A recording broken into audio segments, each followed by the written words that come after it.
Guys, അപ്പോൾ ഇന്നത്തെ video എന്നത് നമ്മുടെ നെറൂട്ടോ സീരീസിലെ ഇറ്റാച്ചി ഉച്ചിഹ വേഴ്സസ് മിനാട്ടോ നാമിക്കാസ എന്നൊരു ഫൈറ്റ് നടന്നാൽ ആര് ജയിക്കുമെന്നാണ് നോക്കാൻ പോകുന്നത്. വീഡിയോയിലേക്ക് പോകുന്നതിന് മുമ്പ് വീഡിയോ ലൈക്ക് ചെയ്യാത്ത കൂട്ടുകാർ ഒന്ന് ലൈക്ക് ചെയ്ത് സപ്പോർട്ട് ചെയ്തേക്ക്. അപ്പോൾ ഒട്ടും തന്നെ സമയം കളയാതെ ഡയറക്റ്റ് വീഡിയോയിലേക്ക് പോകാം. നെറൂട്ടോ സീരീസിൽ തന്നെ എല്ലാവർക്കും ഇഷ്ടപ്പെടുന്നതും അത്രയധികം ഹേറ്റേഴ്സ് ഇല്ലാത്ത രണ്ട് ക്യാരക്ടേഴ്സ് ആണ് നമ്മുടെ മിനാട്ടോയും ഇറ്റാച്ചിയും. ഇനി നമുക്ക് ഇവരുടെ ബാറ്റിലേക്ക് പോകാം. ഇവിടെ ആദ്യം തന്നെ ഇറ്റാച്ചിയുടെ അഡ്വാൻറ്റേജ് എന്തൊക്കെയാണെന്ന് നോക്കാം. സുക്കിയോമി, അമത്തറസു, സുസനോ, ടോട്സുക ബ്ലേഡ്, യാട്ടാ മിറർ, ഫയർബോൾ ജുട്സു തുടങ്ങിയവയൊക്കെ നമ്മുടെ ഇറ്റാച്ചിക്ക് യൂസ് ചെയ്യാൻ സാധിക്കും. ഇനി മിനാട്ടോയുടെ അഡ്വാൻറ്റേജസ് ഒക്കെ എടുത്തു നോക്കിയാലോ. Flying Raijin, instant reaction speed, Rasengan, teleportation seal, reaper death seal, toad summoning, sensory ability, sage mode എന്നിവയൊക്കെ നമ്മുടെ മിനാട്ടോയ്ക്ക് യൂസ് ചെയ്യാൻ സാധിക്കും. ഇനി ഇവരുടെ ബാറ്റിൽ തുടങ്ങുന്നതിന് മുമ്പ് നമ്മുടെ ഷിപ്പുടനിൽ കാണിച്ച ഇറ്റാച്ചി ഇല്ലേ, ആ ഒരു ഡിസീസ് ബാധിച്ച് വീക്ക് ആയിട്ടുള്ള ഇറ്റാച്ചി, ആ ഇറ്റാച്ചിയെ നമ്മൾ ഇവിടെ എടുക്കുന്നില്ല. ഫുൾ ഹെൽത്തി ആയിട്ടുള്ള ഇറ്റാച്ചിയാണ് എടുക്കുന്നത്. അതുപോലെ തന്നെ നമ്മുടെ മിനാട്ടോയെ നോക്കിക്കഴിഞ്ഞാലും ഇവിടെ സേജ് മോഡിൽ മാറാൻ കഴിയുന്ന മിനാട്ടോയാണ് നമ്മൾ എടുക്കുന്നത്. ഇനി ഫസ്റ്റ് ഇറ്റാച്ചിയുടെ ഡെമോണിക് ഇല്യൂഷൻ, ഇത് നമ്മൾ ഒറോച്ചിമാരുടെ മുകളിൽ യൂസ് ചെയ്യുന്നത് നമ്മൾ കണ്ടതാണ്. എന്നാൽ ഇറ്റാച്ചി ഈ ഒരു ജുട്സു മിനാട്ടോയുടെ മുകളിൽ യൂസ് ചെയ്യുമ്പോൾ മിനാട്ടോയ്ക്ക് അതിൽ നിന്നും ഈസി ആയിട്ട് രക്ഷപ്പെടാൻ സാധിക്കും. അതും സേജ് മോഡിൽ മാറണമെന്ന് പോലും ഇല്ല. അതുപോലെ തന്നെ ഇറ്റാച്ചിക്ക് മിനാട്ടോയുടെ ആ ഒരു ലെവൽ എത്രത്തോളം ഉണ്ടെന്ന് നല്ലതുപോലെ അറിയാം. അതുകൊണ്ട് ഇറ്റാച്ചി ഈ ഒരു ടെക്നിക്ക് യൂസ് ചെയ്യാനുള്ള ചാൻസും വളരെയധികം കുറവാണ്. അപ്പോൾ ഇങ്ങനെയാണെങ്കിൽ ഇറ്റാച്ചി എന്തായാലും ഇവിടെ മിനാട്ടോയുടെ മേൽ ആ ഒരു സുക്കിയോമി യൂസ് ചെയ്യും. ആ ഒരു സുക്കിയോമിൽ നമ്മുടെ മിനാട്ടോ വീഴണമെങ്കിൽ നമ്മുടെ മിനാട്ടോ ആണെങ്കിൽ ഇറ്റാച്ചിയുടെ ആ ഒരു മങ്കിക്ക് ഷെറിഗൻ കാണണം. എന്നാൽ ഹാഷിറാമ, ജിറായ, നെറൂട്ടോ, മിനാട്ടോ ഇവർക്കൊക്കെ സേജ് മോഡ് യൂസ് ചെയ്യാൻ സാധിക്കും. ഈ ഒരു സേജ് മോഡിന് മുന്നിൽ ഇറ്റാച്ചിയുടെ ഗെഞ്ചിറ്റ്സു ഒന്നും വർക്കാകാൻ പോകുന്നില്ല. അതായത് ഇവിടെ മിനാട്ടോക്ക് വേണമെങ്കിൽ കണ്ണടച്ചുകൊണ്ട് ഇറ്റാച്ചിയുടെ കൂടെ ഫൈറ്റ് ചെയ്യാൻ സാധിക്കും. ഇനി അത് കഴിഞ്ഞ് നമ്മുടെ ഇറ്റാച്ചി യൂസ് ചെയ്യുന്ന ഫയർബോൾ ജുട്സ് പോലുള്ള മറ്റു ജുട്സ് ഒക്കെ നോക്കിക്കഴിഞ്ഞാൽ അത് വെച്ച് നോർമൽ അറ്റാക്ക് ചെയ്യാനും ഡോഡ്ജ് ചെയ്യാനൊക്കെ സാധിക്കും. എന്നാൽ ഇത് വെച്ച് കംപ്ലീറ്റ് ആയിട്ട് നമ്മുടെ മിനാട്ടോയെ ഡിഫീറ്റ് ചെയ്യാനും ഇറ്റാച്ചിക്ക് സാധിക്കില്ല. ഇനി നമുക്ക് ഇവിടെ മിനാട്ടോയെ നോക്കാം. മിനാട്ടോയെ നോക്കിക്കഴിഞ്ഞാൽ മിനാട്ടോക്ക് ആ ഒരു സമണിംഗ് ജുട്സ് യൂസ് ചെയ്യാൻ സാധിക്കും. ആ ഒരു സമണിംഗ് ജുട്സ് വെച്ച് നമ്മുടെ മിനാട്ടോ ടോഡിനെ സമൺ ചെയ്ത് കഴിഞ്ഞാൽ ഇറ്റാച്ചി ഇവിടെ എന്തായാലും സുസാനോ യൂസ് ചെയ്യും. എന്നാൽ ഇവിടെ മിനാട്ടോ ആണെങ്കിൽ നെറൂട്ടോയെ പോലെ തന്നെ ആ ഒരു സേജ് മോഡിൽ 3 ടോഡിനെ സമൺ ചെയ്യാൻ സാധിക്കുമെന്ന് നിങ്ങൾ കരുതുക. ഈ സമയത്ത് എന്തായാലും ഇറ്റാച്ചിക്ക് കുറച്ച് ടഫ് കൊടുക്കും. നിങ്ങൾ ഒരു പക്ഷേ ഇറ്റാച്ചിക്ക് സുസാനോയിലേക്ക് മാറേണ്ട ആവശ്യമുണ്ടോ, ആ ഒരു അമത്തറസു ഇല്ലേ എന്ന് കരുതുന്നുണ്ടെങ്കിൽ അമത്തറസു 2ൽ കൂടുതൽ പ്രാവശ്യം യൂസ് ചെയ്താൽ ഇറ്റാച്ചി പതിയെ ബ്ലൈൻഡ് ആയി പോകും. ഇനി നമ്മുടെ ഇറ്റാച്ചിയുടെ കയ്യിലുള്ള ഈ ഒരു സുസനോയുടെ പവർ എന്താണെന്ന് നോക്കിക്കഴിഞ്ഞാൽ അതിൽ നമ്മുടെ ടോട്സുക ബ്ലേഡ് ഉണ്ട്. സുസനോയിൽ തന്നെ ഒരു പവർഫുൾ ആയിട്ടുള്ള വെപ്പൺ ആണ് ഇത്. ആ ഒരു ടോട്സുക ബ്ലേഡ് വെച്ച് എന്ത് ടച്ച് ചെയ്താലും അത് അബ്സോർബ് ചെയ്ത് സീൽ ചെയ്ത് വെക്കും. അതായത് നമ്മുടെ ഇറ്റാച്ചി വേഴ്സസ് സാസ്കെ എന്ന ഫൈറ്റിൽ ഇവിടെ ആ ഒരു സാസ്കയുടെ ബോഡിയിൽ നിന്നും ഒറോച്ചിമാർ വരുന്ന സമയത്ത് ഇത് വെച്ച് സീൽ ചെയ്തതും നമ്മൾ കണ്ടതാണ്. ഇപ്പോൾ മിനാട്ടോ 3 ടോഡിനെ സമൺ ചെയ്തു. ഇപ്പോൾ ഇവരുടെ ഫൈറ്റ് നോക്കിക്കഴിഞ്ഞാൽ നമ്മുടെ മിനാട്ടോ 3 ടോഡിനെ സമൺ ചെയ്ത് നമ്മുടെ ഇറ്റാച്ചി ആണെങ്കിൽ അതിൽ 2 ടോഡിനെ അമത്തറസ് വെച്ച് ഇല്ലാതാക്കി ഒരു ടോഡിനെ തന്നെ സുസനോ വെച്ച് സീൽ ചെയ്യുകയും ചെയ്തു എന്ന് വിചാരിക്കും. ഈ സമയം മിനാട്ടോയുടെയും ഇറ്റാച്ചിയുടെയും ആ ഒരു ചാക്ര നോക്കിക്കഴിഞ്ഞാൽ മുഴുവനായും ഡ്രെയിൻ ആയിട്ടുണ്ടാകും. എന്നാൽ ഇവിടെ മിനാട്ടോയ്ക്ക് ഒരു അഡ്വാൻറ്റേജ് എന്താണെന്ന് വെച്ച് കഴിഞ്ഞാൽ മിനാട്ടോയുടെ ആ ഒരു സേജ് മോഡ് വെച്ച് പിന്നെയും ചാക്ര റീസ്റ്റോർ ചെയ്യാൻ കഴിയും. ഇനി അപ്പോൾ നിങ്ങൾ വിചാരിക്കും, അയ്യോ ഇനിയിപ്പോൾ ഇറ്റാച്ചിക്ക് ഒന്നും ചെയ്യാൻ കഴിയില്ലേ. എന്നാൽ ഇറ്റാച്ചിക്ക് ഇത് മാത്രമല്ല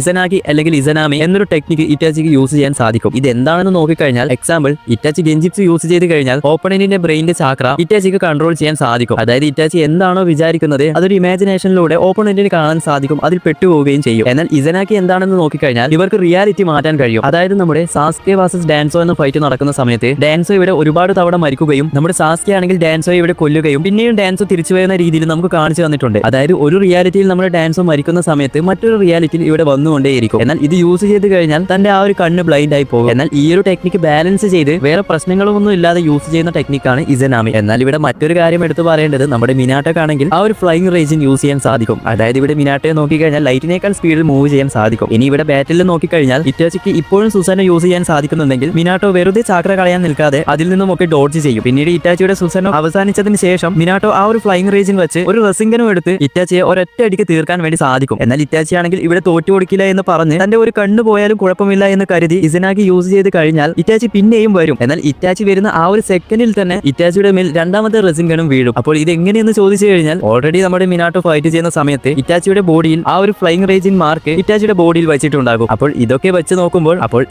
നോക്കുമ്പോൾ ഇവിടെ കംപ്ലീറ്റ് ആയിട്ടും വിൻ ചെയ്യാൻ പോകുന്നത് നമ്മുടെ മിനാട്ടോ ആണ്. ഒരുപക്ഷെ നിങ്ങൾക്ക് സംശയം ഉണ്ടാവും, ഇറ്റാച്ചിക്ക് ഡയറക്റ്റ് ആ ഒരു അമത്തറസു മിനാട്ടോയുടെ മേൽ യൂസ് ചെയ്തൂടെ എന്ന്. എന്നാൽ ഇവിടെ ലൈറ്റ് സ്പീഡിൽ ട്രാവൽ ചെയ്യുന്ന മിനാട്ടോയുടെ മേൽ ഇറ്റാച്ചി എങ്ങനെ അമത്തറസ് യൂസ് ചെയ്യാനാ? എവിടെയെങ്കിലും കുറച്ച് സമയം ഒന്ന് നിന്ന് കിട്ടണ്ടേ? അതുപോലെ തന്നെ വെറുതെ ഇവിടെ ഇറ്റാച്ചി ഇങ്ങനെ അമത്തറസ് യൂസ് ചെയ്ത് തന്റെ ചാക്ര കളയുകയും ഇല്ല. പിന്നീട് വരുന്ന അടുത്ത സംശയം എന്താണെന്ന് വെച്ച് കഴിഞ്ഞാൽ ഇറ്റാച്ചിക്ക് ആ ഒരു സുസാനോ വെച്ച് മിനാട്ടോയെ ഈസി ആയിട്ട് ഡിഫീറ്റ് ചെയ്തുകൂടെ? കാരണം സുസാനോയിൽ നോക്കി കഴിഞ്ഞാൽ ആ ഒരു ടോട്സുക ബ്ലേഡ് ഒക്കെ ഉണ്ട്. എന്നാൽ ഈ സമയം മിനാട്ടോ ഇത് നല്ലതുപോലെ മനസ്സിലാക്കി വെറുതെ ഇറ്റാച്ചിയുടെ കൂടെ ഫൈറ്റ് ചെയ്യാൻ നിൽക്കില്ല. ഇറ്റാച്ചിയുടെ ആ ഒരു ചാക്ര ഡ്രെയിൻ ആകുന്നവരെ കാത്തു നിൽക്കുകയും ആ ഒരു സുസാനോ വെച്ച് അറ്റാക്ക് ചെയ്യുന്ന സമയത്ത് ഡോഡ്ജ് ചെയ്യുകയാണ് ചെയ്യുക. ഇനി അടുത്തത് നോക്കിക്കഴിഞ്ഞാൽ നമ്മുടെ ഇറ്റാച്ചി മറ്റ് ക്യാരക്ടേഴ്സിനൊക്കെ വെച്ച് നോക്കുമ്പോൾ വളരെയധികം ജീനിയസ് ആയിട്ടാണ് കാണിച്ചു തന്നത്. എന്നിട്ട് നമ്മുടെ ഇറ്റാച്ചി മിനാട്ടോയുടെ മുന്നിൽ തോറ്റു പോയി എന്ന് കരുതുന്നുണ്ടെങ്കിൽ നമ്മുടെ ഇറ്റാച്ചിയേക്കാൾ ജീനിയസ് ആണ് നമ്മുടെ മിനാട്ടോ. ഈ ഒരു വീഡിയോ ചിലപ്പോൾ ഇറ്റാച്ചി ഫാൻസിന് അത്രയധികം ഇഷ്ടപ്പെടാനുള്ള ചാൻസ് ഇല്ല. പക്ഷേ എന്റെ കാഴ്ചപ്പാടിൽ ഇവിടെ മിനാട്ടോ ജയിക്കാനാണ് ചാൻസ് കൂടുതൽ. അപ്പോൾ നിങ്ങൾക്ക് എന്താണെന്ന് തോന്നുന്നത് വെച്ച് കഴിഞ്ഞാൽ മറക്കാതെ കമന്റ് ചെയ്യുക. ഇതുപോലുള്ള വീഡിയോസിന് വേണ്ടി ചാനൽ സബ്സ്ക്രൈബ് ചെയ്യാനും മറന്നു പോകരുത്.